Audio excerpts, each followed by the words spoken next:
Enfin, Je suis absolument ravi de te recevoir. je te remercie infiniment, c'est Ayoub. Cela fait un moment Ah ouais. qu'on prépare, qu'on parle de cette émission. Et aujourd'hui, je suis très content de participer à ton émission. Initialement, je devais t'inviter à l'angle l'émission, à savoir l'émission avec le fond noir. Mais bon, Exactement. Oui, je voulais juste ouais. poser la question pourquoi tu as changé de format ou bien pourquoi je passe dans ce nouveau format qui est. Discussion entre adultes, qui est l'intitulé de cette émission, enfin, le titre de cette émission, va permettre, je l'espère, de discuter des thématiques de fond qui minent le fonctionnement de notre économie un peu plus en détail, de manière posée. Voilà, on est toujours dans cette logique d'essayer d'étudier les choses un peu plus en profondeur. D'ailleurs, je crois que toi aussi tu t'inscris dans cette approche-là parce que, on va en parler d'ailleurs, je te vois plus un journaliste, un grand reporter, on va dire. Ce qui est intéressant chez toi, c'est que dans ta propre quête de sens, si j'ose dire, tu allies en quelque sorte l'utile à l'agréable. Et je ne sais pas si tu peux te présenter et parler du périple que tu prépares. Et je précise simplement qu'on est là pour parler surtout de l'eau, mais aussi pour parler de Ce que je fais, ouais. Exactement. Je pense que je vais commencer par parler de ce voyage ou bien de cette aventure que je prépare et ça va quelque part me présenter. Novembre 2022, je compte parcourir environ 1000 km à pied en courant entre Ouarzazate où se trouvent les sources de Ouad Dar'a et courir le long de ce cours d'eau jusqu'à Mohamed Ghazlan et puis jusqu'à l'embouchure aux environs de la ville de Tantan. Donc c'est une passion ou bien c'est une chose que je fais de temps en temps et qui me définit. Il s'agit d'aller de temps en temps voyager dans des recoins que je ne connaissais pas avant, ou bien que je connais un peu la Ouad Dar'a et les villes situées sur ses rivages.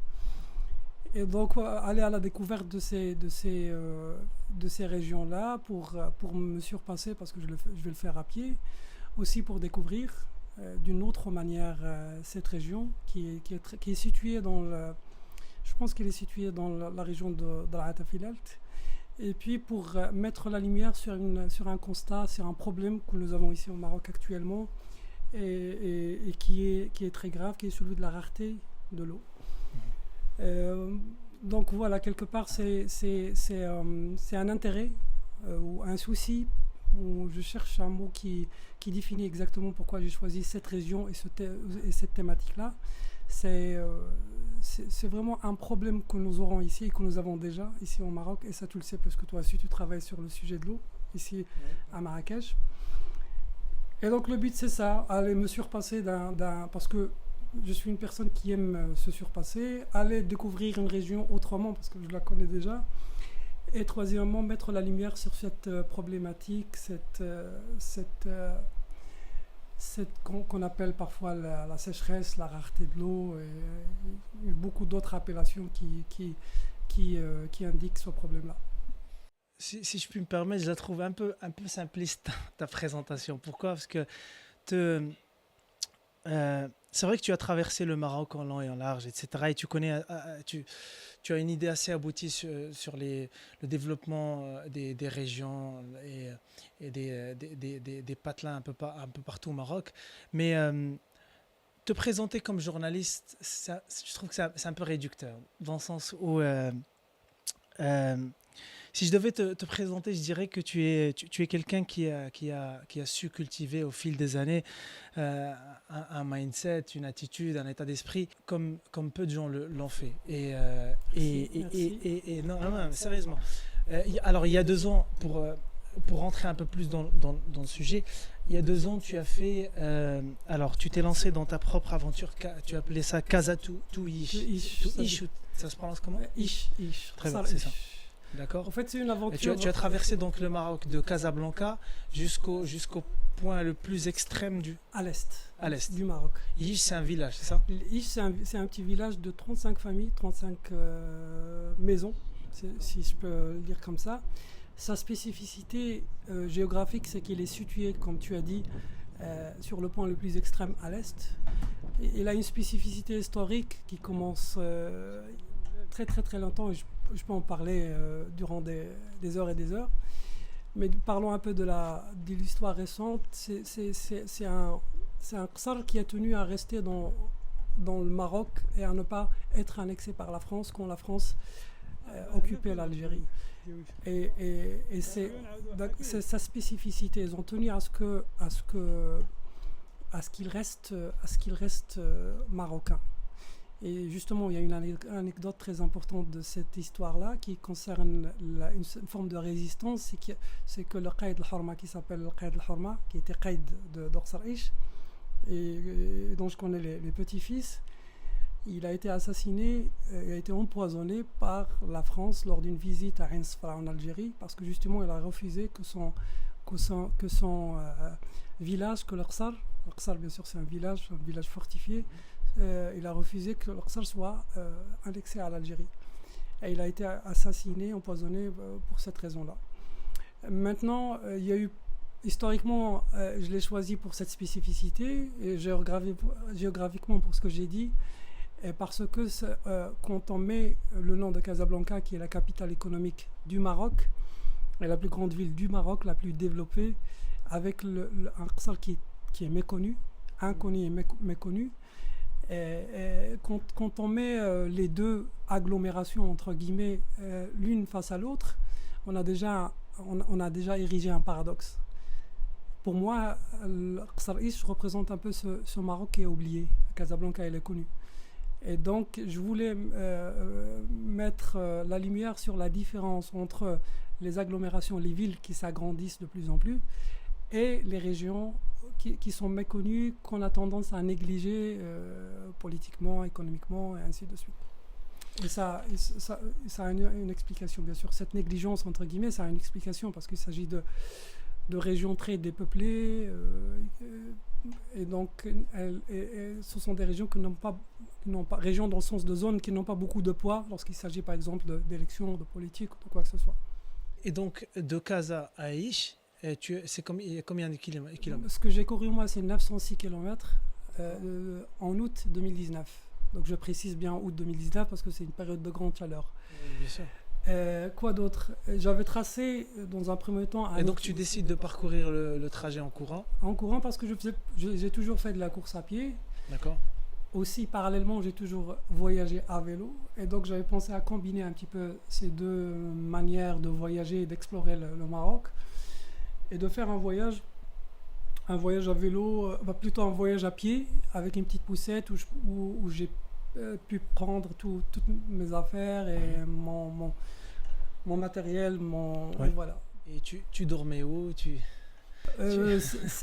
Généralement, c'est la première question qu'on me pose lorsque je parle de Casa Aïch, l'endroit où je dormais. Au fait, j'ai dormi partout. J'ai dormi une fois dans un hôtel à Khnifra parce qu'il fallait que je récupère et il fallait que je me repose. La plupart du temps, c'est dans ma tente, parce que j'avais une tente, bien sûr. Souvent, juste à côté de la route, comme ça, sans tente du tout, à la belle étoile, comme on dit. Et j'ai loué aussi des chambres dans des villages où il fallait absolument, parce que je ne pouvais pas dormir dans la rue, parce que j'étais arrivé la nuit dans un village, donc il fallait louer une petite chambre. Donc tous les moyens étaient bons pour trouver un hébergement ou un gîte, comme on dit. Quand tu es tout le temps en compétition avec toi-même et que tu t'imposes en permanence un niveau de souffrance aussi élevé, physique et aussi mental. Je fais aussi de la course à pied sur les longues distances. Je sais ce que c'est mentalement. C'est dur de courir mentalement et de tenir. Quelle est ma motivation? Qu'est-ce qui te motive dans tout ça?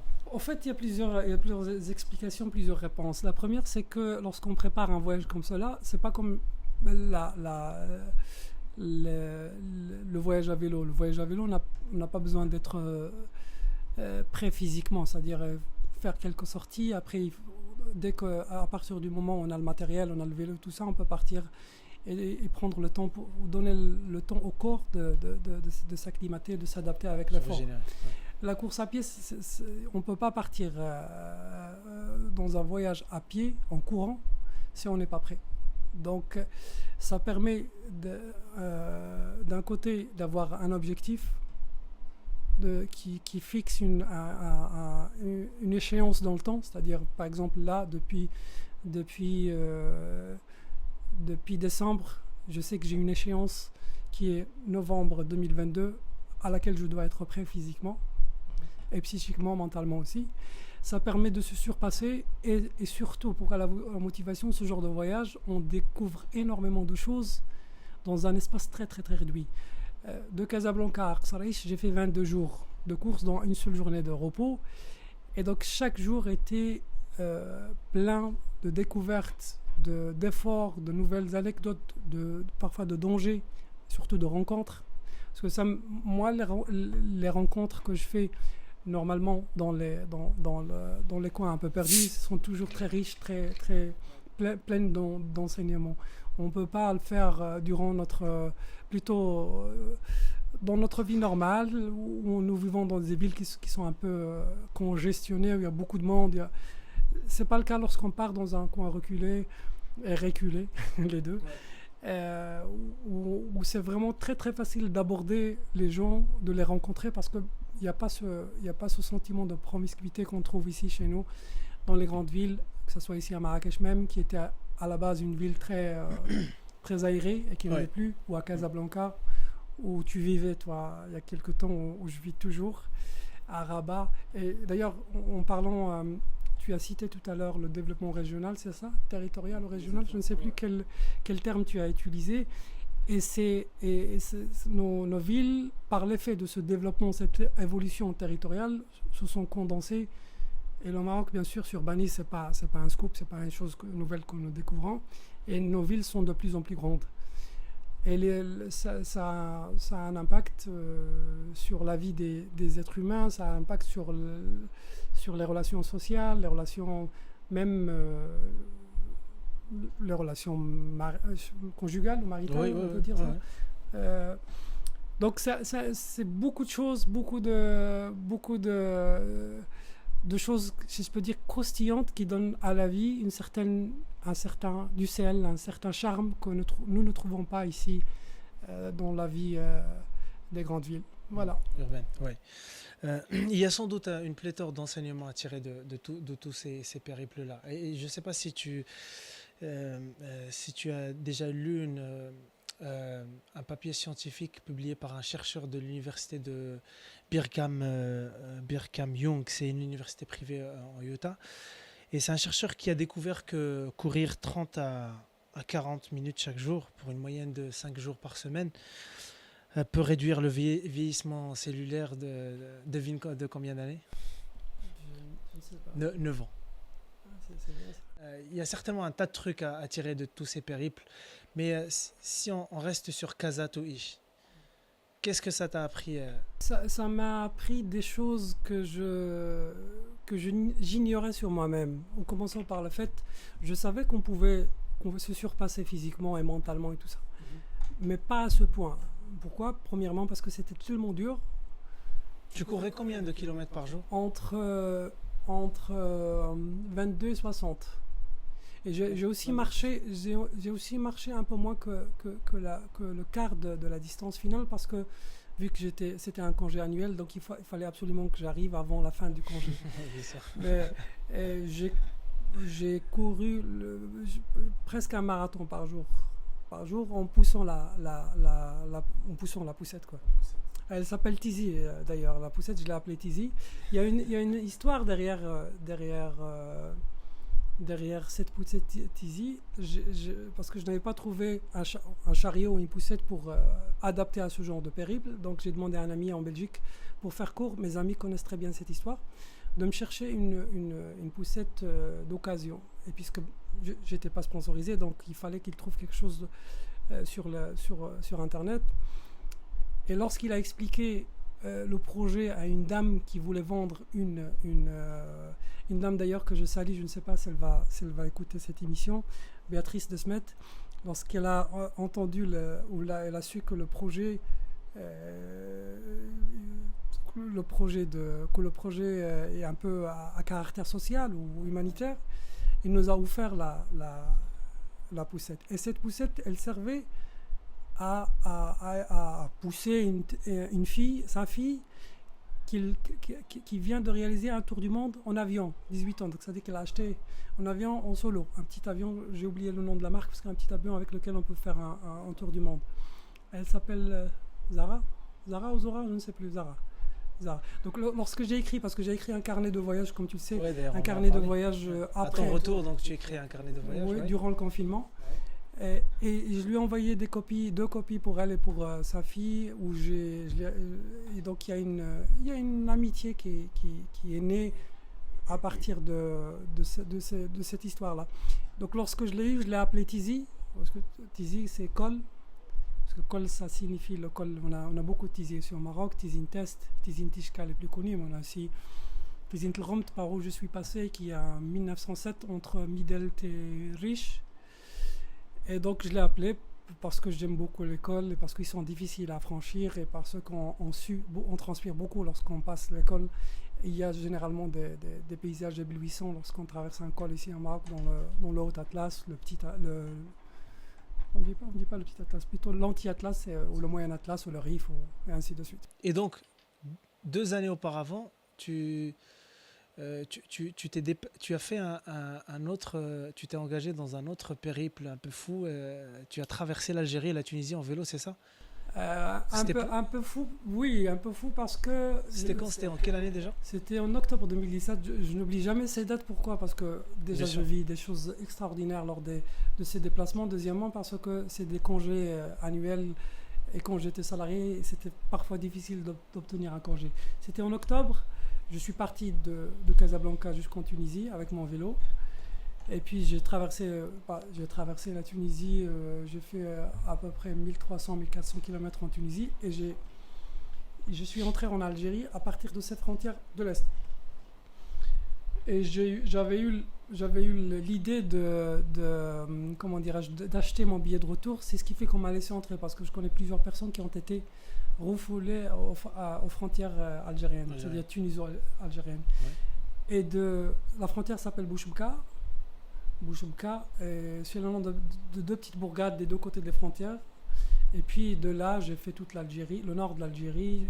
Je suis parti jusqu'à la Méditerranée, j'ai contourné Alger, et puis je suis venu jusqu'à... Mon but était d'atteindre un endroit qui s'appelle Bil Njraf, entre Saïdia et Porsé, Marsa Ben Mehdi, où les gens de ces 2 régions viennent pour se saluer, parce que généralement ils appartiennent à la même famille, et donc puisque les frontières sont fermées, ils viennent pour se saluer, pour se parler au téléphone, ils ont des puces et tout ça. Ouais. Et donc c'était mon but, et je l'ai atteint au bout de 2750 km. Mais ça, c'était un peu différent, parce que c'était à vélo. Tu fais beaucoup penser à un bouquin que j'ai lu de Carol Dweck, ça s'appelle Mindset. Et Carol Dweck, elle parle elle fait la distinction entre deux mindsets. Il y a le fixed mindset et le growth mindset. L'état d'esprit fixe, elle le définit comme la personne dotée d'un état d'esprit donc fixe, qui croit que ses qualités, ses aptitudes, sa personnalité sont déterminées à la naissance de manière génétique, et donc on ne peut pas changer ça. D'accord. À l'inverse, une personne dotée d'un état d'esprit de développement, growth mindset, croit que ses qualités sont avant tout développées, et qu'elles peuvent s'améliorer à force de travail et d'application. Bon. D'accord. Donc tu viens de m'apprendre quelque chose sur moi-même. Difficile pour un growth mindset de rester salarié, par exemple, parce que tu as mentionné le fait que tu as été salarié dans le passé. Oui, très très difficile. Dans le secteur, dans le journalisme par exemple, j'ai fait 10 ans de salariat dans 4, 5 ou 6 supports différents. Donc j'avais toujours besoin d'évolution, et surtout d'apprendre, hein, parce que puisqu'on n'a pas la possibilité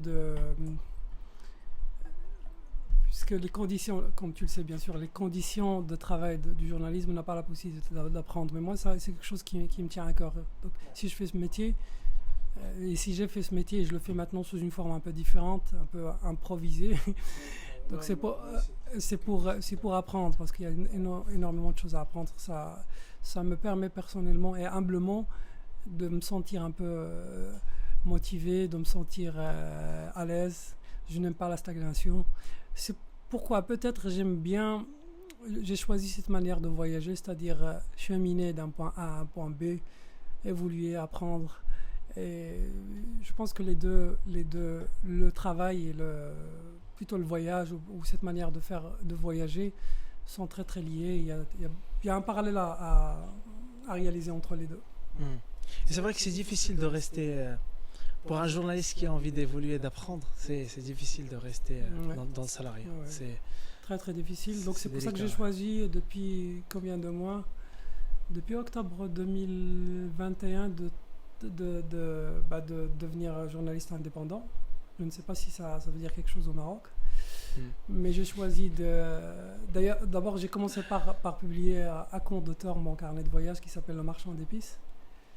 Et donc, je me suis consacré pendant quelques mois à ce projet. Et je l'ai publié. Il est dans les librairies maintenant et en ligne.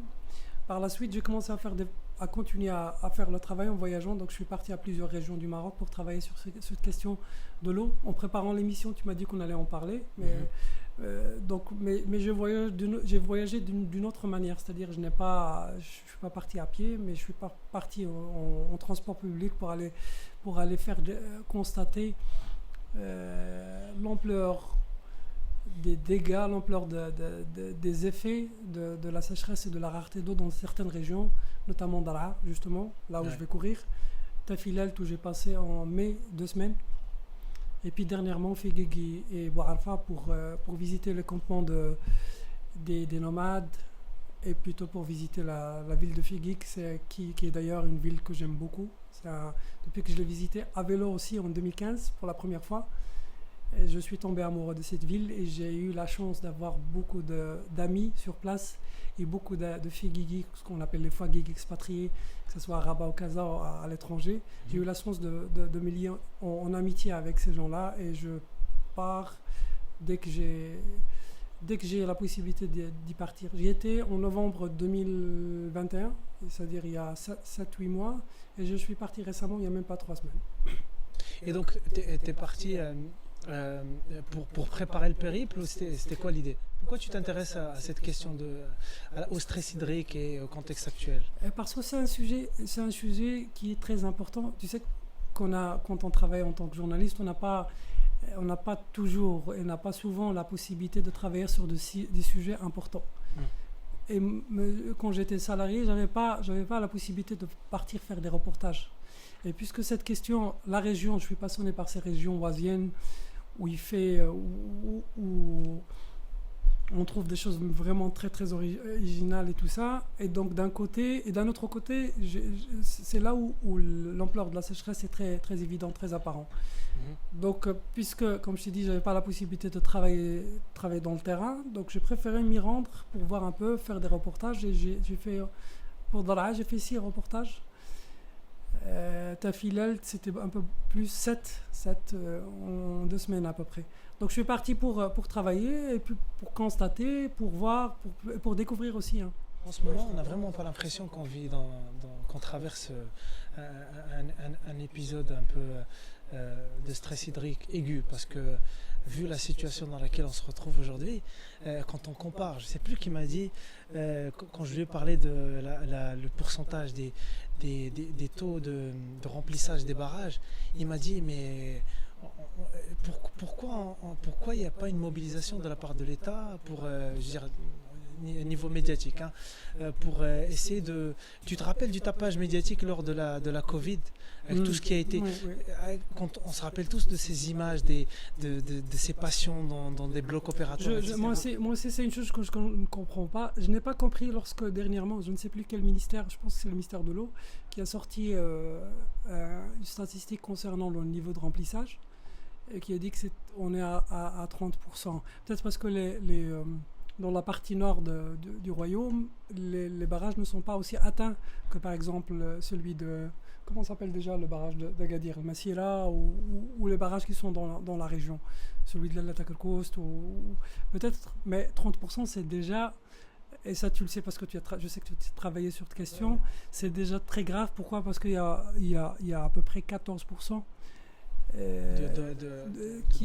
d'envasement, bien sûr. C'est-à-dire quand un barrage, pour vulgariser un petit peu, quand un barrage atteint 15% de son niveau, ce qui reste, c'est de la boue en fait. C'est de la boue, tout simplement.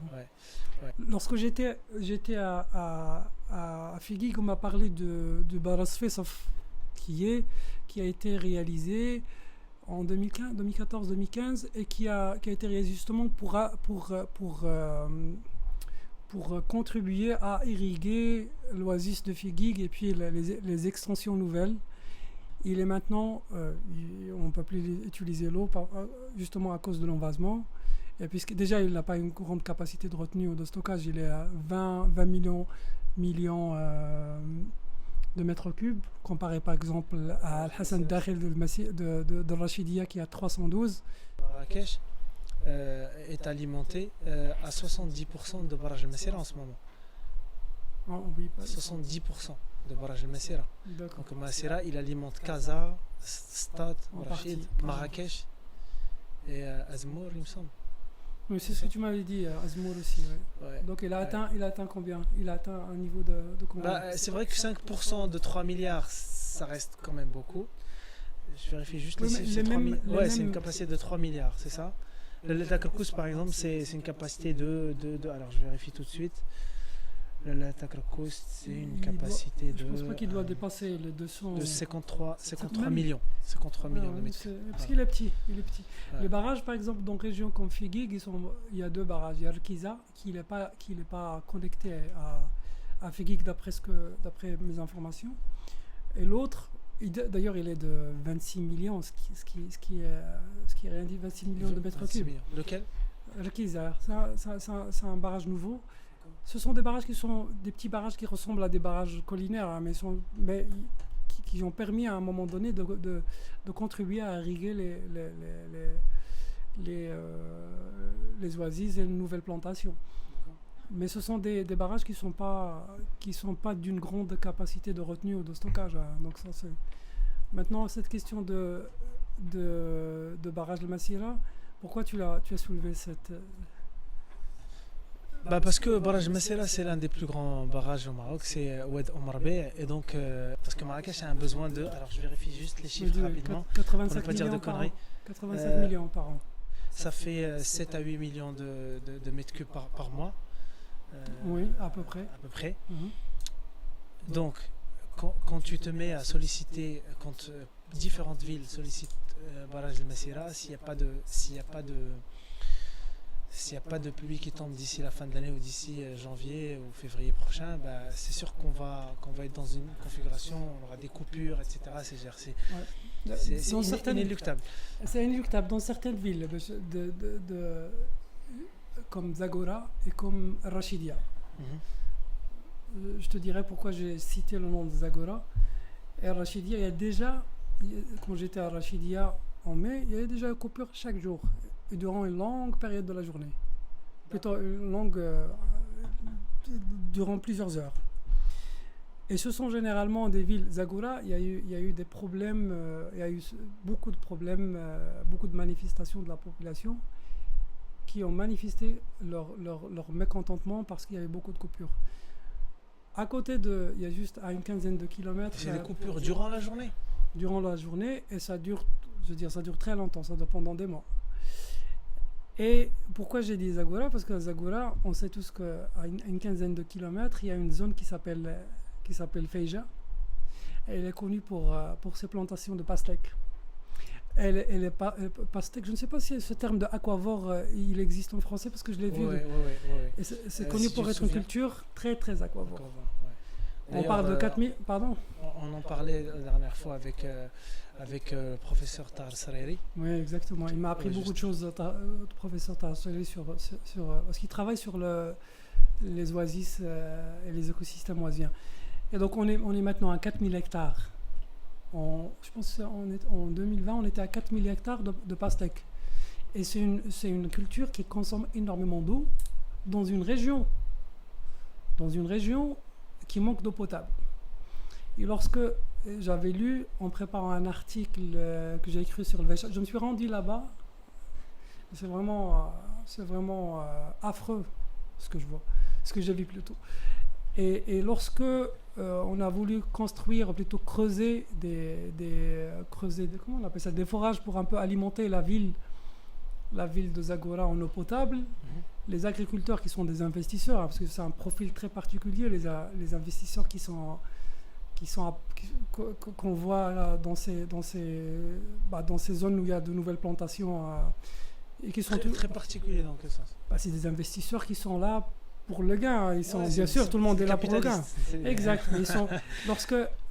Cette petite anecdote, elle explique un peu ce profil d'investisseur. Lorsque on a voulu construire des forages pour alimenter la ville en eau potable, ils se sont révoltés. Les investisseurs, ils ont pas accepté qu'on fait de forage à Al-Feija pour alimenter la ville de Zagora en eau potable. En eau potable, ouais. C'est fou. Hein.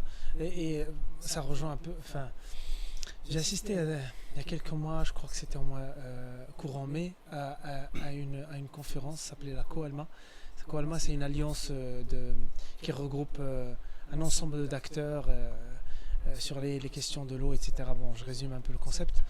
Et donc la COALMA, c'est à la fois les acteurs étatiques, à savoir toutes les agences qui s'occupent de la planification, les agences de bassin hydraulique, c'est les régies qui s'occupent de la distribution, l'IDEC à Casa, Radema à Marrakech, etc.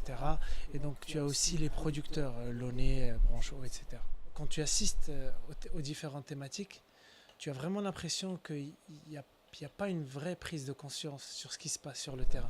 C'est-à-dire que tu as un acteur qui a pris le micro, qui a dit il est hors de question, un truc comme ça, je résume, hors de question d'arrêter la libéralisation des cultures, soi-disant. Mais on continue, c'est ça, c'est politique, oui, on continue à encourager ces cultures. Que ce soit le palmier dattier à Tafilalt ou même à Figuig à un niveau moindre, ou que ce soit la pastèque à Agadir ou à Zagora, à Al-Feija, il n'y a pas de...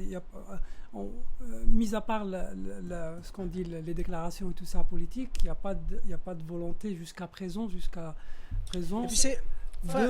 de choisir ou bien de prendre des mesures correctrices eu égard ce qui se passe en termes de rareté d'eau et de sécheresse. Il y en a pas. Oui, et surtout, c'est la pluralité d'acteurs qui pose problème ici. Ouais. Je tiens juste à préciser, à aucun moment je ne remets en question la bonne volonté de l'État ou des institutions d'État. Je connais des gens qui font leur travail, etc. Oui, mais c'est tellement complexe et les moyens qui sont mis en œuvre, par exemple, est-ce que tu sais qu'au Maroc, il y a 30 policiers de l'eau? Ça fait, de mémoire, ça fait un policier pour 18 000 ça fait hectares, un truc du genre. Par région, ça fait 2-3 policiers par région. En parlant j'ai visité récemment une plantation. Pas de café? Non, merci. Non. Une plantation phénicicole aux environs de Bouarfa. En fait, entre Bouarfa et Mengoub. Entre Mengoub et Ain Chir, exactement. Je tiens à préciser l'endroit parce que c'est des endroits où j'ai marché, où j'ai couru pour aller à Rsarich. Un agriculteur investisseur qui a une plantation de 200 hectares. 200 hectares. Il a commencé par 4,5 hectares de mjoul, de palmiers dattiers. Il est maintenant, parce qu'il utilise les rejets pour un peu agrandir la surface qu'il dédie aux palmiers. Il a d'autres types d'arbres, on dit types d'arbres. Oui, Et il m'a dit de culture. De culture, oui. Ouais. Culture, oui. Il m'a dit qu'il a le droit de pomper 4000 mètres cubes par jour. Mais il n'y a aucun moyen de contrôler ce qu'il pompe par jour, surtout qu'il a un bassin plein, déjà j'y étais, juste quelques temps, de 60 000 mètres cubes. Et il était plein. 60 000 mètres cubes. Ouais, une seule plantation, il a une vingtaine d'hectares dédiés aux palmiers dattiers, d'autres qui n'ont pas marché parce qu'il a essayé de planter des noyers, ça n'a pas marché. Les autres cultures, la luzerne, ça et tout ça, qu'il dédie à l'élevage pour engraisser un peu son cheptel, il a préféré les abandonner, comme on fait dans les oasis, pour se concentrer, pour plutôt préserver le palmier dattier. Donc juste pour rejoindre ce que tu as dit, il n'y a aucun moyen pour vérifier. Le cadre, il est là. Je crois qu'il est toujours en gestation. Je crois qu'il y a eu, en 2018, j'ai écrit un article pour un média avec lequel je bosse en freelance. Il y a eu la mise en place des contrats de nappe. C'est-à-dire que... Tu m'en as parlé, oui. Oh, ouais. Donc on en a parlé au téléphone. Et donc ces contrats de nappe, c'est en fait l'agriculteur en fonction du nombre d'hectares qu'il a, mais il a une quantité d'eau à ne pas dépasser. Mais bon, après, comment contrôler ces gens-là, c'est la question. Mais voilà. Ouais, et surtout que les moyens utilisés, maintenant, le goutte à goutte d'un côté et le pompage solaire d'un côté, à la base, c'était des systèmes ou une technologie qui est faite pour un peu contrôler, qui était écologique,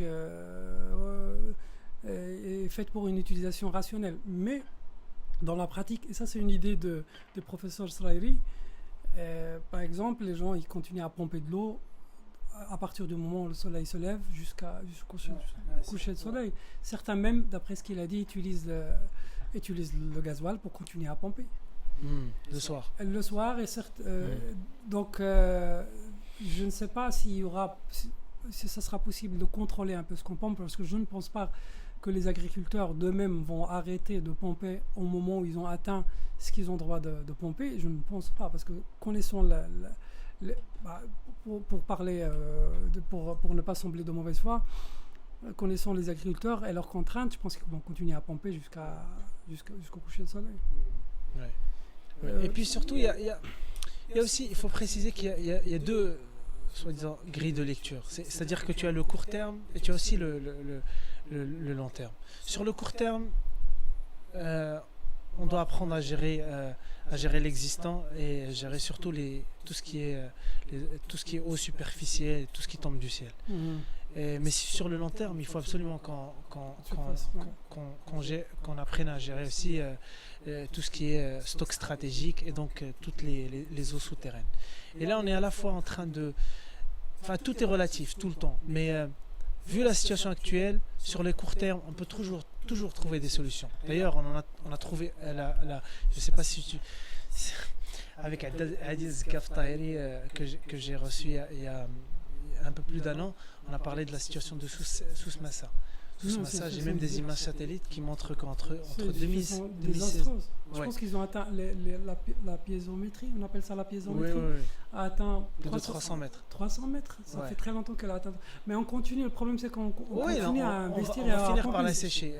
Peut-être qu'elle est déjà c'est déjà le cas. Oui, et donc on bascule vers le dessalement de l'eau de mer. Or, le dessalement de l'eau de mer, c'est tout ce qui a un coût économique et un coût écologique. Oui, ça j'ai appris grâce à l'émission que tu as réalisée avec Srairi. Parce qu'il y a des contraintes, on ne sait pas si il a été testé et il est utilisé au golfe notamment, mais on ne sait pas si elle va réussir, elle va pouvoir irriguer, elle va pouvoir... Et puis, ce que j'ai appris, en discutant avec quelqu'un il y a 2 semaines, j'ai appris qu'il y a des agriculteurs déjà, parce que d'après, je crois que c'est le professeur Srairi qui m'a dit que le coût économique justement du dessalement, c'est 6 dirhams le mètre cube, juste pour préciser, contre 50 centimes pour l'eau du barrage et entre 1,80 et 2 dirhams, je crois. Tout dépend de la technique de l'extraction. Dans le Maroc, il y a plusieurs situations que j'arrive pas à comprendre, sincèrement. Il y a le périmètre, je te ramène à Rachidia et à Tafilelt, ce qu'on appelle le périmètre de Mski Boudnib. Je te parle de ça parce que j'ai fait un reportage là-bas il y a 2 mois à peu près. Et donc, grosso modo, on a consacré 8000 hectares à la plantation de cultures phénicicoles, notamment le mjhoul et 2 autres variantes dont le nom m'échappe un petit peu. Donc j'ai fait un petit peu de recherche et j'ai trouvé un article qui parle, je pense que c'est même le titre, l'impact socio-économique du périmètre Meskhi Boudnib, et qui a été réalisé par les cadres ou les experts de l'agence du bassin hydraulique. Je pense que c'est dans cet ordre-là. Ziz, Gir et Gris, c'est un bassin, et c'est trois oueds de la région de Tafilalt. Donc c'est dans le cadre d'un projet de 10 000 hectares dédiés aux palmiers dattiers, dont 8 000 hectares dans ce périmètre-là. L'article que j'ai cité, il y a une statistique un peu effrayante. Déjà l'article, pour résumer, il fait un peu l'éloge de ce périmètre. C'est ce que j'ai compris moi en lisant l'article, je l'ai lu plusieurs fois. Mais à l'intérieur, il y a une statistique, donc il dit, les cadres de l'agence du bassin disent que pour un hectare au Tafilalt, pour un hectare de palmier dattier, il faut 18 500 mètres cubes par an, par hectare. Donc, en fait, ils ont donné cette statistique. À Draa, c'est 22 000 mètres cubes par hectare. Au Tafilalt, c'est 18 500. Multiplié par 8 000 hectares, je pense qu'on est parce que toutes les superficies ne sont pas utilisées, ne sont pas plantées, donc on dépasse facilement 140 millions de mètres cubes annuellement. On dépasse la capacité. La capacité, on dépasse déjà maintenant la capacité de retenue de Hassan Dakhil, Baraj Hassan Dakhil de Rachidia. Et la capacité totale, elle est de 312 millions de mètres cubes. Maintenant, il est à moins de 20%. Donc, on dépasse déjà la capacité de Hassan Dakhil, qui a un barrage majeur et qui a eu un impact dans le passé très important sur la région. Déjà, en bloquant les crues, parce que c'est un problème, c'est un autre problème. Il faut me rappeler de parler de ça, parce qu'il y a un autre cours d'eau où il y a ce problème de non-retenue des cours d'eau, plutôt des crues. Et donc, juste pour citer, il y a plusieurs groupes qui se sont installés dans cette zone à partir de 2014. Le groupe Saham a une filiale qui s'appelle Agri Saham, je pense, Mejdoul Star. Mejdoul Star, ils ont... Qui fait quoi? Ils plantent des palmiers, 640, 630, 670 à peu près, où ils ont planté 55 000. Juste, si cette statistique, elle est 55 000 palmiers. Si cette statistique que je donnais, qui est le résultat des études du même bassin qui est responsable du bassin de Tafilalt, si elle est véridique, ça veut dire que la succursale, elle a besoin de 11 millions 500 000 mètres cubes par an, une seule succursale. Il y en a d'autres, il y a un groupe privé qui s'appelle Timber Desert Tafilalt, et qui ont 2 grandes plantations ici, mais en autre pas vers Boudnib, mais qui est dans une autre, je pense dans la province de Figui, qui n'est pas dans la province de Tafilalt. C'est la même chose, 530 hectares. Donc on est à 10 millions, un seul groupe qui a besoin de 10 millions de mètres cubes par an. Sachant que le nouveau barrage Qadoussa qui a été réalisé justement pour alimenter cette zone-là, il va pouvoir garantir 33 millions de... Donc 3 ou 4 groupes auront besoin de plus d'une capacité qui surpasse, ou qui dépasse plutôt, ce que peut apporter le barrage Qadoussa. Wow. Donc voilà, je ne sais pas si j'ai bien expliqué parce que... Non, c'est clair. Maintenant, pour parler de crues, Hassan Dakhil, pourquoi il y a un petit historique. Hassan Dakhil, il y a eu en 1965, il y a eu des crues dévastatrices. Parce que dans cette région, c'est une région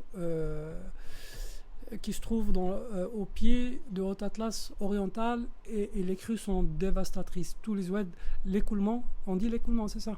Ce sont des crues, il n'y a pas de l'écoulement pérenne. Il y a les sources, certaines sources qui fournissent un écoulement pérenne, mais la plupart du temps, c'est des crues. Et quand ils sont pas retenus, ils sont perdus. Par exemple, le Oued Ghris, ça c'est une histoire très connue. Hein. Oued Ghris, par exemple, il n'a pas de barrage. Hein. Et la société civile de Goulmima a tout fait depuis une trentaine, une quarantaine d'années pour revendiquer et demander un barrage sur Oued Ghris, mais jusqu'à présent, il n'y a pas de barrage. Donc, il y a eu récemment des crues le barrage. Plutôt des crues de Oued Ghris et ils se perdent. Les crues se perdent parce qu'ils sont pas retenus. Et c'est difficile. Il y a eu plusieurs études. Des membres de cette société civile de Goulmima m'ont fourni quelques études réalisées depuis les années 60 par une mission yougoslave et puis on parle de 120. Par quoi? Par qui? Une mission yougoslave a réalisé une étude sur le Oued Ghris à la fin des années 60. Elle est toujours considérée comme référence en ce qui concerne Oued Ghris. Et donc on parle, il n'y a pas de données très exactes, mais on dit que le Oued Ghris il est capable. Si on installe un barrage par exemple sur Oued Ghris, on peut atteindre une capacité de retenue de 120 millions de mètres cubes par an. On l'a pas. Et juste une autre anecdote concernant les problématiques qui peuvent être liées à la gestion non rationnelle de l'eau. Il y a eu récemment, je ne sais pas si Goulmima, c'est comme toutes les villes situées dans le sud-est du Maroc, ce sont des oasis à la base, des qsor, des oasis. Et sur Oued Ghris, en amont, il y a deux sources qui sont très importantes et qui sont responsables d'un écoulement très pérenne et qui... On a dit que ce sont des parlementaires qui ont voulu construire des bassins de stockage gigantesques en amont de ces deux sources. Et la société civile de Goulmima s'est opposée à ce projet. Ils ont pu interdire ces investisseurs de construire des bassins de stockage gigantesques, 4, parce qu'ils allaient pomper dans la nappe qui fournit, ou bien qui est responsable, ou bien d'où les sources dont j'ai parlé sortent pour alimenter à notre surface qui sert aux oasis et à l'agriculture vivrière. Ça, c'est une chose dont on doit traiter un petit peu dans cette discussion parce que c'est très important, l'agriculture vivrière, et qui est liée un peu à cette évolution dans les oasis d'une agriculture ou d'une manière un peu, c'est vrai, un peu vieille d'irriguer à une manière nouvelle d'irriguer par le pompage solaire et qui détruit un petit peu qui détruit les oasis et l'agriculture vivrière. Ouais, c'est vrai que l'exploitation un peu sauvage des ressources, finalement, quand tu regardes au bout du compte, les perdants, c'est toujours le petit flah, comme on dit chez nous, le petit flah. Et pour faire le parallèle avec le dessalement de l'eau de mer, le dessalement, comme son nom l'indique, donc c'est-à-dire qu'on extrait de l'eau douce et donc on a du sel après. Et le sel, on le rebalance en mer et donc ça augmente la salinité de l'eau dans le littoral et c'est finalement la pêche artisanale qui va en pâtir. C'est exactement ce qui se passe dans les oasis. On en parlait parce que moi aussi j'ai publié une interview avec le professeur Srairi. On m'a parlé du même phénomène à Figuig. C'est que lorsqu'on a commencé à pomper ou bien à mettre en place ou à investir dans le pompage solaire dans les zones limitrophes ou bien proches des oasis, on a empêché, ce sont des cultures qui sont ce qu'on appelle des monocultures, c'est-à-dire on choisit de faire une seule culture. Une seule culture, la pastèque ou le palmier dattier ou l'olivier dans certaines autres régions qui ont un peu plus d'eau. Et avec cela, ou bien en pompant dans les zones qui sont limitrophes des oasis, il n'y a plus d'eau. C'est pas qu'il n'y a plus d'eau dans les puits, mais les puits deviennent plus profonds. La piézométrie se développe. Au lieu, par exemple, comme dans des régions, Tafilalt était connu pour un niveau de nappe qui est très, très, très... On trouvait de l'eau à partir de 4 mètres. Là, ça a quintuplé. Donc, le niveau de la nappe a quintuplé à Figuig. Je cite ici des études réalisées par Abdel Hakim Jilali, qui est un hydrologue, je pense hydrologue, originaire de la ville de Figuig et qui travaille au laboratoire de hydrologie à l'université d'Oujda. Il parle à Figuig, il parle d'une évolution, ou plutôt d'un développement. On était entre 10 et 20 dans certaines zones, et on est maintenant à 60, à 50, à plus. Le niveau de la nappe a baissé drastiquement. Dans une région comme Tafilat, par exemple, on utilisait à très longtemps Khtarat, qu'on appelle Tisserfine à Figuig. Khtarat, par exemple, à partir du moment où le niveau des nappes a baissé, donc on ne peut plus trouver de l'eau dans les galeries souterraines, donc plus que la moitié des Khtaras ont disparu. Et ces Khtaras, l'avantage c'est qu'on ne pouvait pas les exploiter à un niveau qui dépasse le niveau de rechargement de la nappe, ça veut dire que c'est écologique. Maintenant, à partir du moment où il n'y a plus de l'eau dans la galerie, ils sont abandonnés. Maintenant, ils servent aux touristes, certaines servent aux touristes qui s'arrêtent pour prendre des photos depuis où il n'y a pas d'eau. C'est aussi ce qui permettait à l'époque d'irriguer la palmeraie. Je ne sais pas si tu as vu l'état de la palmeraie en ce moment. Je vois ça quand j'arrive en train et je regarde un peu. J'ai contacté un spécialiste de la palmeraie. Il m'expliquait à l'époque qu'un palmier, les racines d'un palmier s'étendaient jusqu'à à peu près 18-20 mètres maximum. 18 mètres. J'ai lu ça. Moi, j'ai lu 19.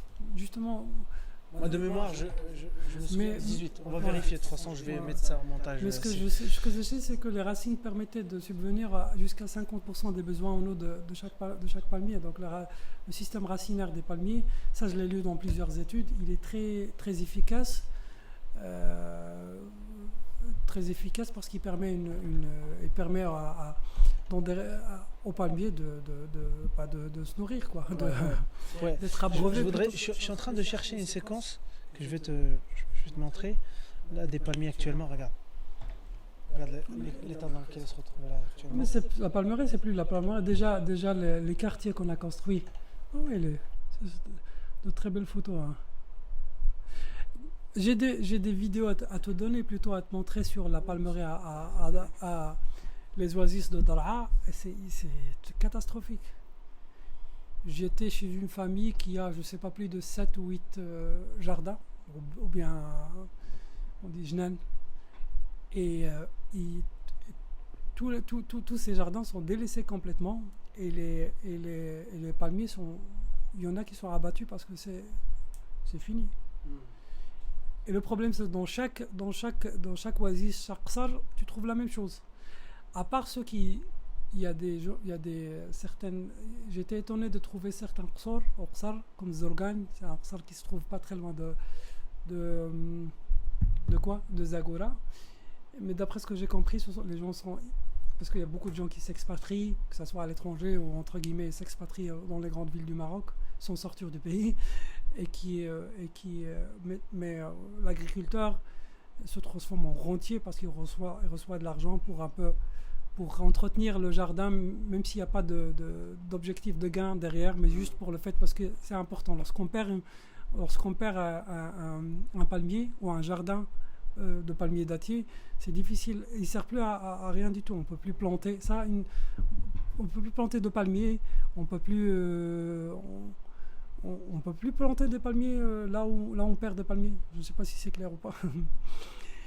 Si par exemple, oui, bien sûr, parce que quand un jardin il est asséché, où il y a des palmiers, on ne peut pas les abattre et planter d'autres palmiers, parce que c'est fini, à cause justement de ce système racinaire, à cause des racines. Ça, c'est une information qu'on m'a donnée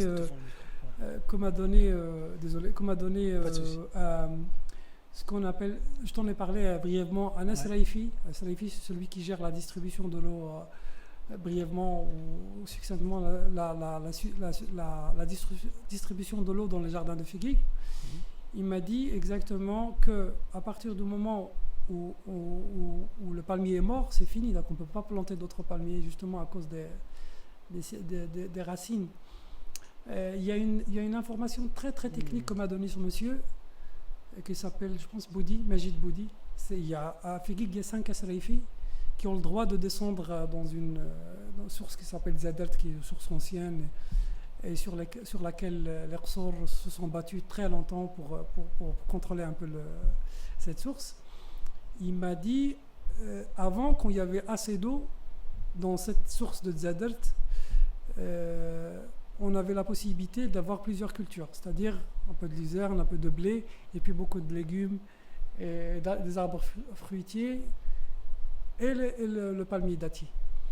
À cause du manque d'eau, de la rareté de l'eau, ils ont préféré préserver le palmier dattier, c'est-à-dire ce qu'ils ont comme quantité d'eau, ils préfèrent irriguer seulement le palmier dattier. Avec quel résultat?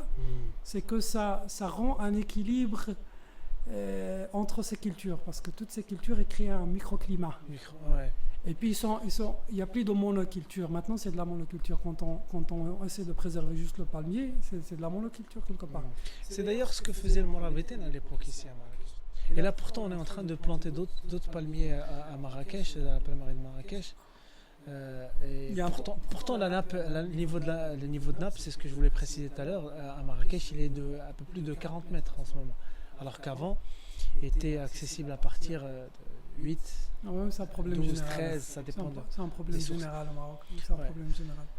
Et donc, c'est probablement le début de la disparition de la palmerie de Marrakech, j'en sais rien, mais je pense que ça a commencé, cette disparition, ça a commencé très longtemps à partir du moment où on a commencé à construire des hôtels. Et par la suite, donc, la palmerie s'est urbanisée, parce que quand on voit, je ne sais pas si tu as eu la possibilité de te balader un petit peu, c'est des quartiers. Avant, c'était des douars, et ça se sont urbanisés. Maintenant, ce sont des quartiers avec du pavé, les services d'assainissement et tout ça. Et à côté, les hôtels et tout ça. Donc, il n'y a plus de palmiers. On voit un peu le palmier, plutôt la palmeraie, quand on arrive en train. On voit un peu le Waha qui est à côté à droite. C'est ça s'appelle Waha de Sidi Ibrahim, je ne sais plus comment elle s'appelle. Aucune idée. Et puis on voit ce qui est à côté de la fameuse, le fameux pont almoravide. Ça c'est un truc qui, on parle toujours de l'eau, on parle de pont. C'est un truc qui date du règne de Ali ibn Tashfin, c'est-à-dire fin 10e ou début 12e, fin 11e, début 12e. J'avais lu quelque part, ils ont utilisé, on parle toujours de pont et d'eau, ils avaient utilisé des procédés naturels pour construire en utilisant des œufs, de la chaux et plein d'autres choses pour un peu donner de la solidité à cet ouvrage. Il tient depuis 9 siècles. Ouais.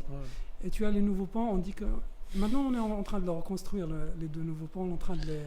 Je ne sais pas si on est en train de les reconstruire. J'ai même écrit un papier dessus. Je l'ai pas lu. Moi j'ai fait un reportage sur ça. Et le pont almoravide... Qui n'a pas plu aux autorités locales. Mais c'est la réalité. Quand on construit un pont il y a 9 siècles et qui tient jusqu'à aujourd'hui, tu sais que jusqu'aux années 80, je pense, c'était le seul pont à Marrakech où les voitures pouvaient partir, emprunter pour aller vers le nord. C'était le seul. Oui, exact. Et il tient encore. Il tient encore, ouais. Là, on est sur cette question d'exploitation du stock stratégique. J'ai perdu le fil, mais on parlait de la libération des cultures. À Chichaoua, par exemple, la nappe, la principale nappe de la région de Marrakech, ça s'appelle Marrakech Asfi. Donc c'est la nappe qui couvre un peu Marrakech et Chichaoua aussi. Les nappes sont liées, je ne sais pas comment on appelle ça déjà. Les nappes sont ça je ne t'apprends rien du tout, mais sont liées par des... j'ai oublié le terme, les nappes sont liées. Par exemple, dans le sud de Haute Atlas orientale, les nappes sont liées l'une à l'autre par des sorties, pas une sortie. C'est-à-dire ils sont alimentés par les autres nappes. Ça dépend de la direction de l'écoulement, mais ils sont liés. Mis à part les nappes peut-être fossiles. Quand les nappes fossiles, ils sont pas régénérables d'ailleurs, les nappes fossiles. Exact, oui. Et donc, à Chichaoua, on fait aussi des pastèques. Et Chichaoua, on est en train d'épuiser la nappe. Pourtant, une nappe, ça ne se régénère pas. C'est ça le truc. Le problème, c'est que, voilà, tout à l'heure, on a parlé de 2 lectures. Et sur le long terme, une fois que tu as épuisé ta nappe, c'est bon, c'est fini. Qu'est-ce que tu laisses à tes enfants? Bon, à part si tu as les moyens de les envoyer étudier aux États-Unis, rester là-bas en France. Mais après, tu leur laisses rien du tout. C'est bon. Mais j'ai en tête une statistique de Seyed Abdelhakim Jilali, le jeune docteur du laboratoire d'hydrologie de l'université d'Oujda. Il m'a envoyé plein de... D'ailleurs, je le remercie ici. Plusieurs articles académiques, et même sa thèse. Dans l'un de ces articles qu'il réalise avec je pense avec qu'il a réalisé avec le professeur Abdelrahman Haraji, ils ont conforté un modèle scientifique selon lequel la régénération, le niveau de recharge, le niveau de recharge de la nappe de Figuig, il va baisser de 38% d'ici 2099. Donc on sait très bien que on va pas régénérer facilement nos nappes. Ils vont pas se recharger de la même manière d'ici au moins une quarantaine d'années. On sait qu'il fera chaud. Lui, j'ai lu dans un de ces articles que toujours sur la région de Figuig, la température a augmenté durant 50 ou un siècle de 3 degrés. Et elle va encore augmenter entre 1 et 2 degrés. Et ça c'est important, c'est très important. On sait aussi que, et ça c'est un point qu'a évoqué Sisraïri, c'est l'évaporation, le phénomène de l'évaporation de l'eau dans les bassins, d'ailleurs dans les barrages aussi. Ça c'est un truc qui est très important, ou plutôt un sujet très important à essayer de cerner. Si on essaie de savoir combien on perd, combien de l'eau s'évapore des bassins qu'on a construits, et ils sont nombreux. C'est intéressant ça. C'est très intéressant. Ouais. Donc on sait, tout à l'heure on avait parlé d'incompréhension liée au manque comment dirais-je, de réaction par rapport à ce problème qui est très grave. Je ne pense pas que les autorités ne savent pas combien ou bien le niveau d'urgence de cette question de rareté d'eau, ils le savent. Non, ils le savent très très bien. Ils savent très très bien. Et moi j'ai assisté à une autre réunion qui a eu lieu il y a 2 semaines, et qui est la réunion du comité technique sous l'égide du comité de vigilance qui est gouverné par la préfecture de Marrakech, si je ne dis pas de bêtises.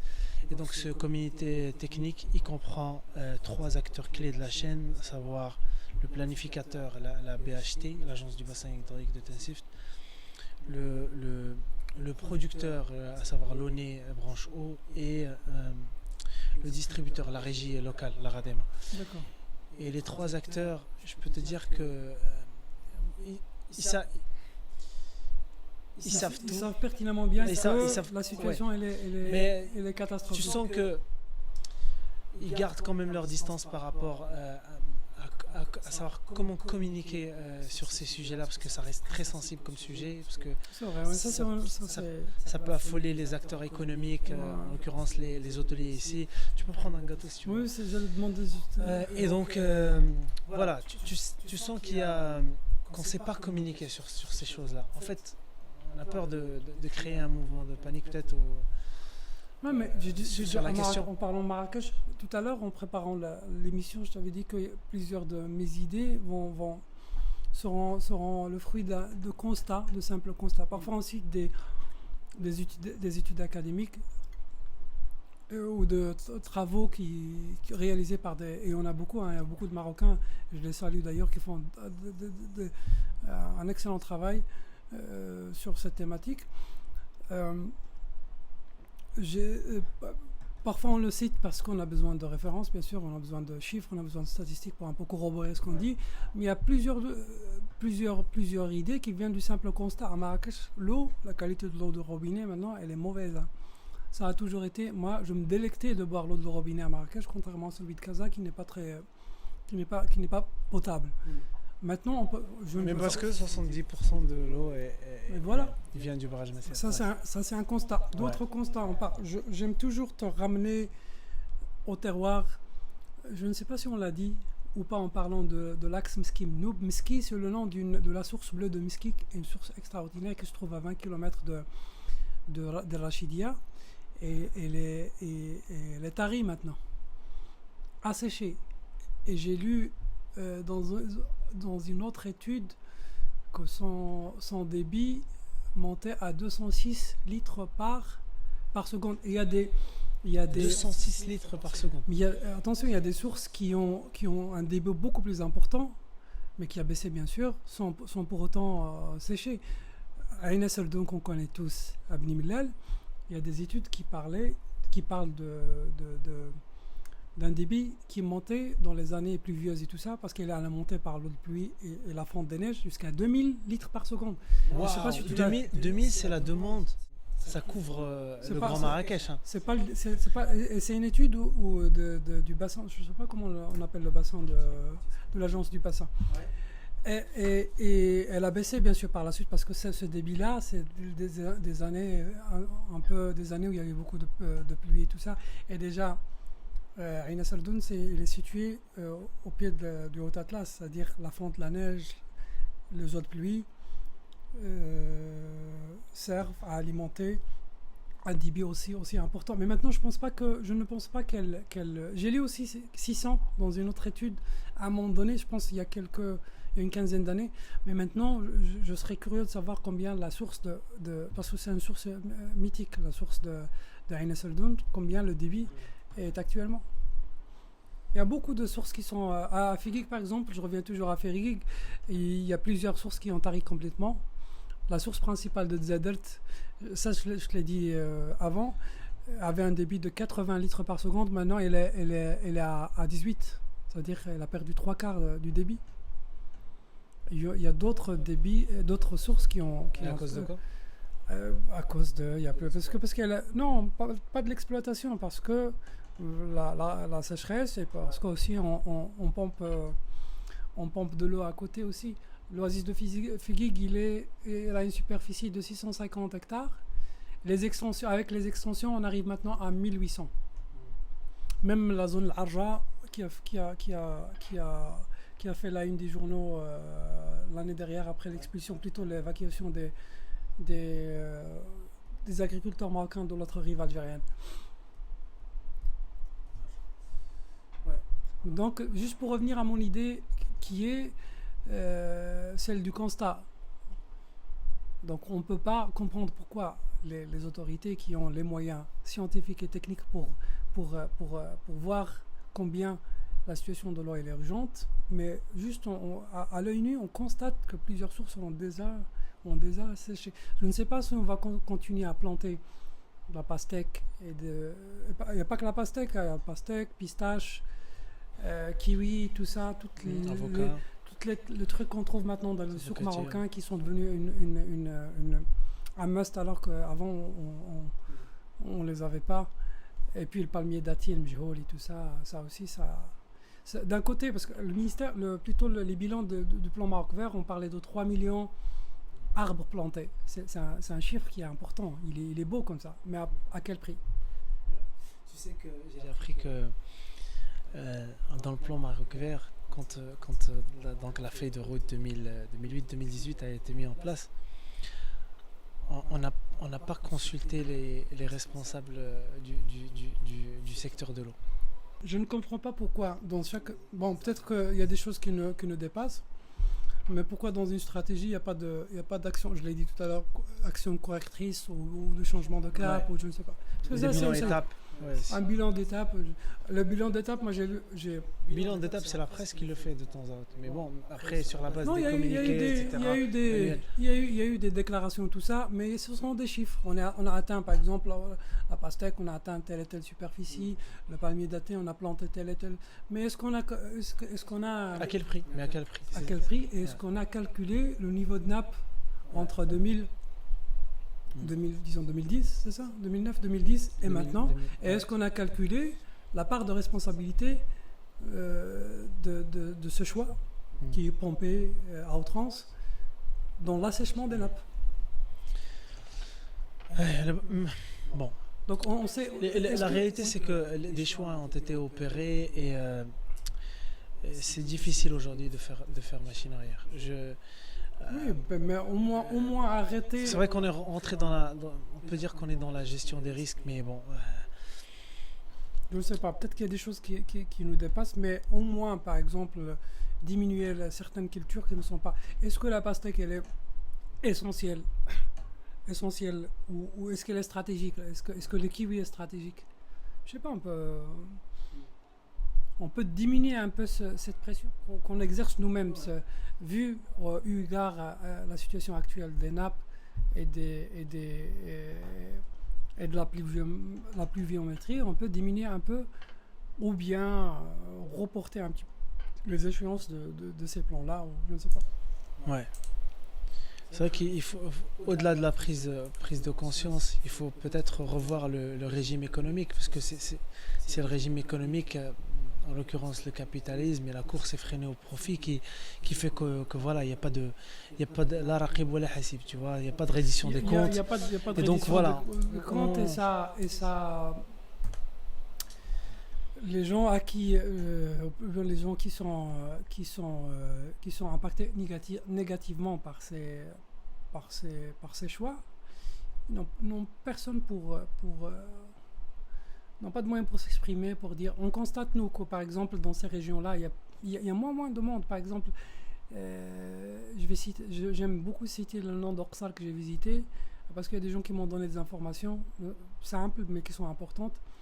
Qsar, par exemple, il y a un Qsar qui s'appelle Qsar Manqara à Jarf. Qsar Hannab ou Al-Krayer et Nouya, je pense. Ce sont des Qsars qui se sont vidés. Et la population, les paysans, maintenant, ils switchent vers le bâtiment, ils travaillent dans le bâtiment parce qu'ils n'ont plus les moyens d'irriguer les champs. L'agriculture vivrière qu'ils pratiquaient n'est plus possible à assurer. Avant, ça leur permettait de réaliser plusieurs revenus qui sont assez simples, mais Kimakangolo en arabe, ils avaient la possibilité de faire tourner un petit peu la boutique, quoi. Maintenant, ils ne peuvent plus irriguer, ils ne font plus faire la culture de luzerne, ils ne peuvent plus faire la culture des légumes, des arbres fruitiers. Certains essaient de préserver le palmier parce que c'est important. Mais beaucoup délaissent un peu cette activité et partent travailler dans le bâtiment. À côté, tu as quelqu'un qui arrive, qui achète je ne sais pas combien d'hectares et qui pompe l'eau à outrance. Et je pense qu'une fois que son projet sera rentabilisé, il va aller ailleurs ou même changer de métier. Cette manière de faire, si j'ose dire, ça va à l'encontre d'autres feuilles de route, d'autres visions qui sont venues par la suite. Je parle par exemple de la question de classe moyenne agricole. Non, ça je pense que c'est mort. Ouais, là c'est... Je pense que c'est mort. Déjà, parce que c'est un constat aussi dans les régions que j'ai visitées récemment. La plupart de ces grandes plantations, ces grands projets, ils font pas travailler beaucoup de monde. Dans les plantations de Mskiboudnib, tu as un système d'irrigation qui est automatisé. C'est-à-dire on fait appel à des ouvriers. On sait déjà que l'agriculture n'est pas organisée, n'est pas fiscalisée, n'est pas contrôlée, donc on fait appel au moment où on plante les palmiers et à la récolte. Ce sont des constats, je dis. Peut-être que je me trompe. Récemment, lorsque je ne sais pas si je t'en avais parlé ou pas. Je t'en ai parlé ou pas, dans une ferme située dans un endroit qui s'appelle Hassani, près d'un endroit qui s'appelle Hassani, entre Bouarfa et Mengoub. Et apparemment, on dit que c'est parce qu'on va passer une culture très basse, on pense que c'est une ferme de pistaches. Ça, c'est anecdotique, mais on a fait appel à des nomades qui ont installé leur tente pour surveiller un peu la plantation qui est de plusieurs, peut-être je pense plusieurs dizaines ou 100, on parle de 200 hectares. Donc on n'a pas embauché on n'a pas fait appeler une société de gardiennage, on n'a pas embauché quelqu'un. On fait appel et Dieu sait combien on le paye. Il est là, il va surveiller. Après, je ne sais pas combien on lui donne.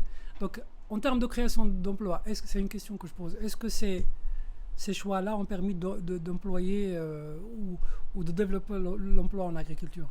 On sait très bien. C'est vrai que sans ressources hydriques, tu peux rien faire à la base. T'as pas d'eau, Tu peux rien faire. Mais est-ce que ces nouveaux choix ont permis d'employer des gens? Lesquels? Le fait d'opter pour des plantations comme ça, qui marchent aux pompes solaires et qui emploient des ouvriers saisonniers durant la récolte, au moment de planter. Est-ce que l'emploi qui crée, il est significatif? Dans pas mal de cultures, il y a de la création d'emplois saisonniers. Saisonnier, ouais. Mais après, en termes de qualité d'emploi, Oui. je discutais la dernière fois avec un directeur d'une agence à Napec, et il me disait qu'il y avait des femmes il y a des femmes qui bossent dans la région Marrakech Asfi, je dirais pas où exactement, mais il y a des femmes qui bossent pour entre 70 dirhams à 90 dirhams la journée. C'est le tarif. De 6h du mat jusqu'à 6h du soir. Ouais, et donc et sans contrat à Napec, sans rien du tout. Dans la région par exemple, une région j'espère qu'elle serait toujours très riche entre Agadir et Taroudant. Moi, je me suis baladé là il y a très longtemps. On voit très bien les gens, ils sont entassés dans des pick-up. Les femmes, ils emmenaient le matin dans les fermes et puis le soir. Et ça ne dépasse pas ce prix-là de 60, 80 dirhams. Et c'est saisonnier et ils ne sont pas déclarés, bien sûr. Donc, en termes de création d'emplois, je ne pense pas que ça permet de créer un emploi d'une manière pérenne. Voilà. Il y a un manque flagrant de prise de conscience, ça c'est sûr, ça, on peut le dire, on peut se permettre en 30 Marocains de le dire. Hein. Est-ce qu'il n'y a pas une part de responsabilité aussi des journalistes? Est-ce que je vais te dire une chose, c'est que des fois, un journaliste, quand il reçoit un communiqué de presse, des fois il est amené à lire entre les lignes. Parce que des fois il y a des messages en filigrane, il y a des messages d'ici en filigrane qui doivent t'amener à te poser des questions et donc à soumettre ces questions-là aux responsables.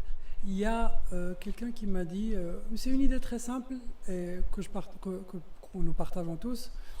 Figuig, c'est le président le conseil local de l'eau. Ils ont un conseil local qui est constitué de plusieurs associations qui gèrent l'eau. Parce que Figuig, c'est pour ça que je parle de Figuig toujours. Il m'a dit qu'il faut que l'investissement en agriculture, c'est une idée très simple, prennent en compte la situation actuelle, c'est-à-dire il n'y a pas d'eau. Je ne sais pas comment on va faire pour prendre en compte, arrêter les extensions des oasis, ne pas investir, ne pas pomper beaucoup. C'est la seule manière de prendre en compte la situation de stress actuelle. Donc, comme on a dit, on a fait le tour, on a parlé de ça, on n'a pas beaucoup parlé de sport ou de pratique, parce que toi aussi tu aimes la course à pied, déjà comme moi tu as un t-shirt run. C'est marqué run. On n'a pas fait exprès, je précise. Ah, on n'a pas fait exprès. Quoi d'autre? On a parlé de... Et donc revenons à ton prochain périple. Ah oui, parce que j'allais te dire qu'on s'est beaucoup écarté. J'aimerais un peu parler de...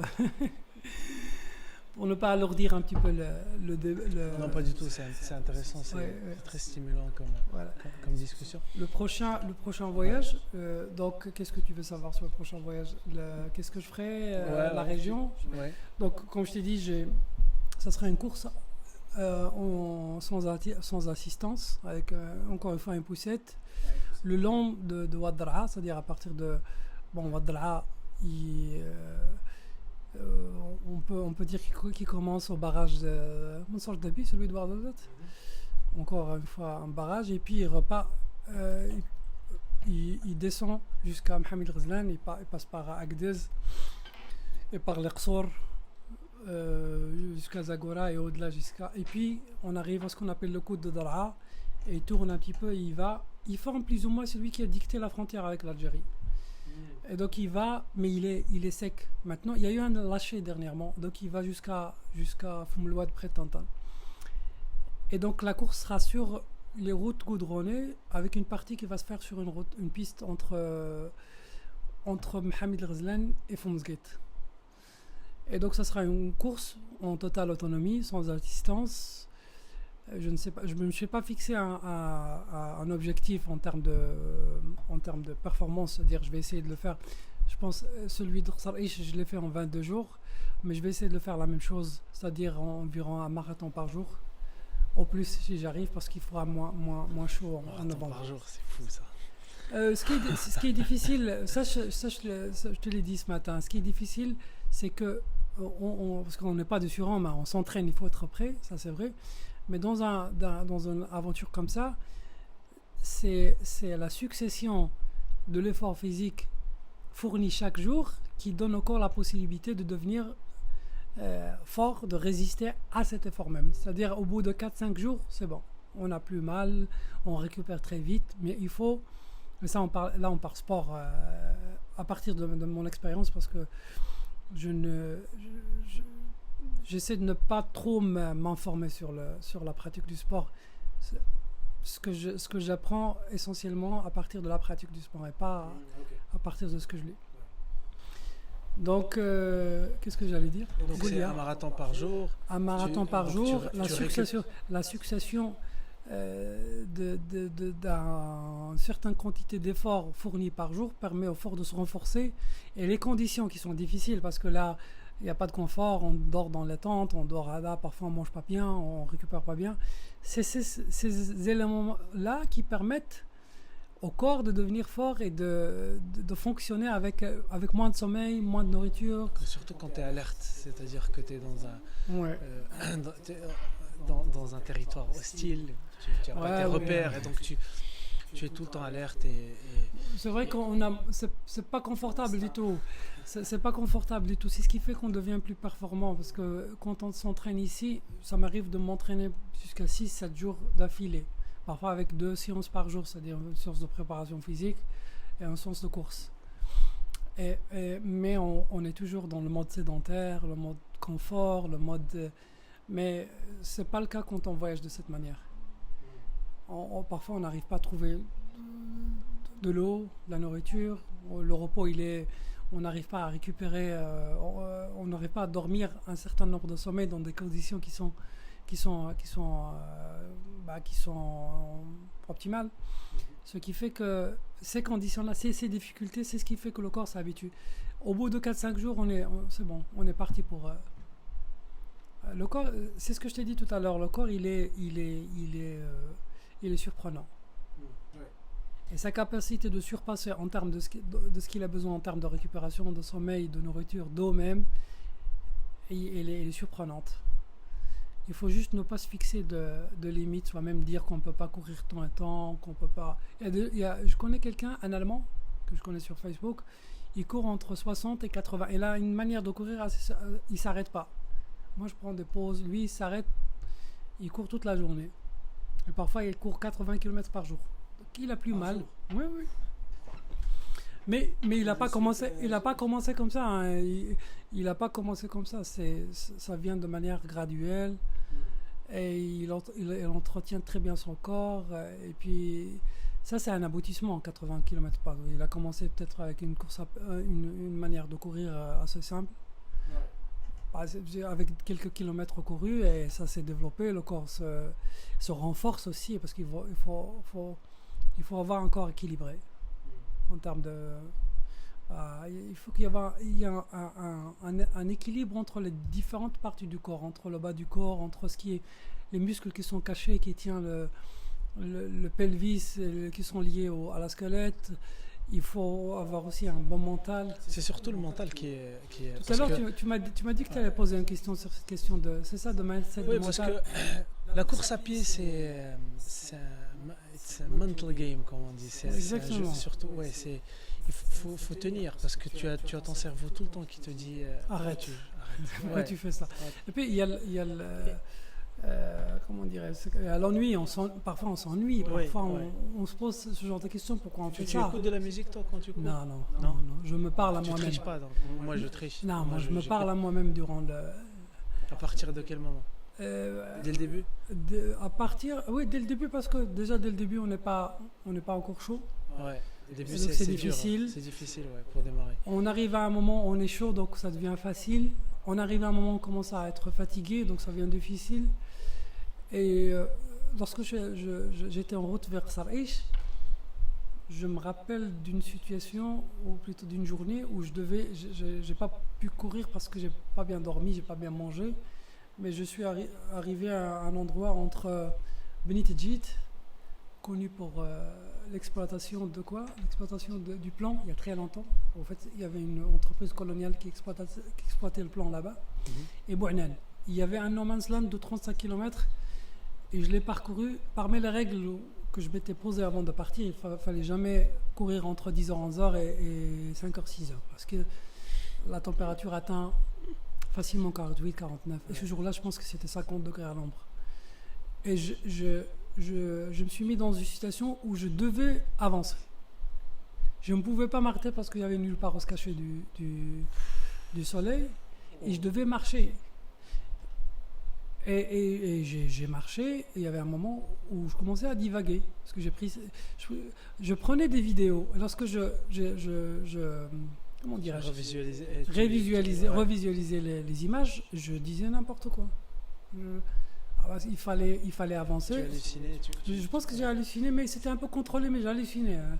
Et je n'ai trouvé personne au bout de 7 heures de marche, à part 2 personnes, un vigile qui gardait un chantier de concassage et qui était là. C'était sur combien de kilomètres ça? 35. 35. Wow. Et c'était une erreur monumentale. Il fallait que je cherche un endroit. Je suis arrivé à une palmeraie, un qsar qui s'appelle Bni Bassia.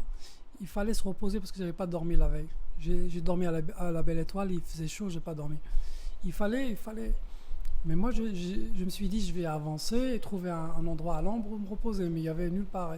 C'est pour ça que dans le carnet que j'ai écrit, je dis dans un passage où l'ombre devient aussi précieuse que l'eau. Ouais, c'est ça. Il y a très longtemps, les caravanes, que faisait la caravane il y a très longtemps, par exemple, que ce soit en Arabie ou ici chez nous, quand ils partaient à Timbuktu ou dans le Sahara, elles se déplaçaient d'un point d'eau à l'autre, d'un puits à l'autre. C'est comme ça qu'ils faisaient, même parfois la nuit. Surtout dans le Sahara, chez nous, il n'y a pas d'oasis. Il y a des endroits où il y a des montagnes, mais les gens se déplaçaient en fonction des points d'eau. C'est ce que j'ai fait moi-même en 2019. Donc en fonction de l'eau et de l'ombre. Et parfois, j'ai pas trouvé l'ombre. C'est pour ça que j'ai commencé à divaguer. Donc c'est une partie de ce que j'ai vécu durant ce voyage. Pour revenir à le voyage de Darha qui aura lieu en novembre, Inch'Allah. Donc ça serait ça. Il y aura des endroits. Ouais, il y aura des endroits que je dois bien cerner, bien préparer, parce qu'il y a de très longues distances entre les bourgades. C'est des endroits que j'ai fait à vélo. Entre les patelins. Ah, okay, les patelins. Okay. Donc, à partir du moment où on arrive à Fondsgate... en amazigh. Hein? Je pensais que tu me balançais un terme en amazigh. On dit quoi? On dit qsar. On dit qsar, ce qui est un terme générique, même dans les langues... Même en latin, je pense, en espagnol, en arabe,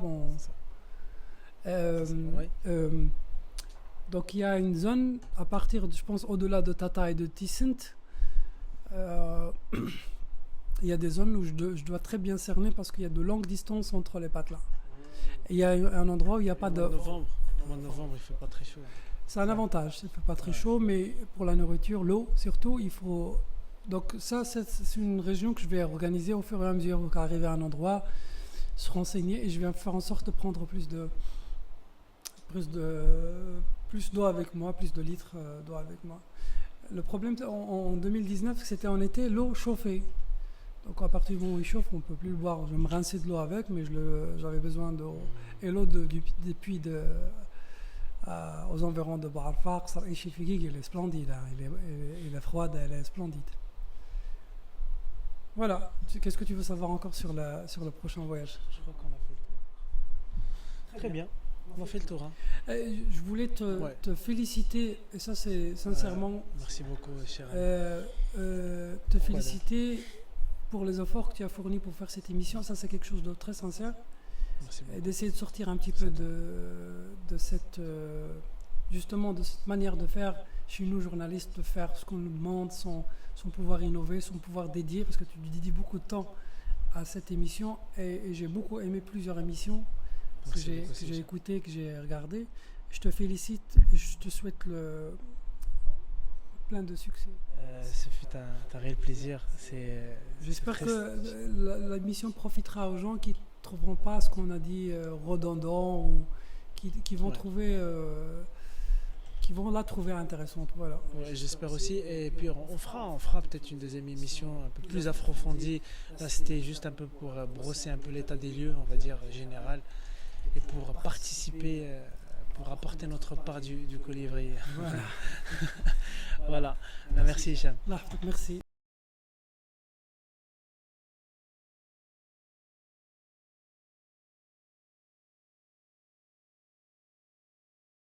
Pour apporter notre part du colibri. Voilà. Voilà. Merci Hicham. Allah يحفظك. Merci.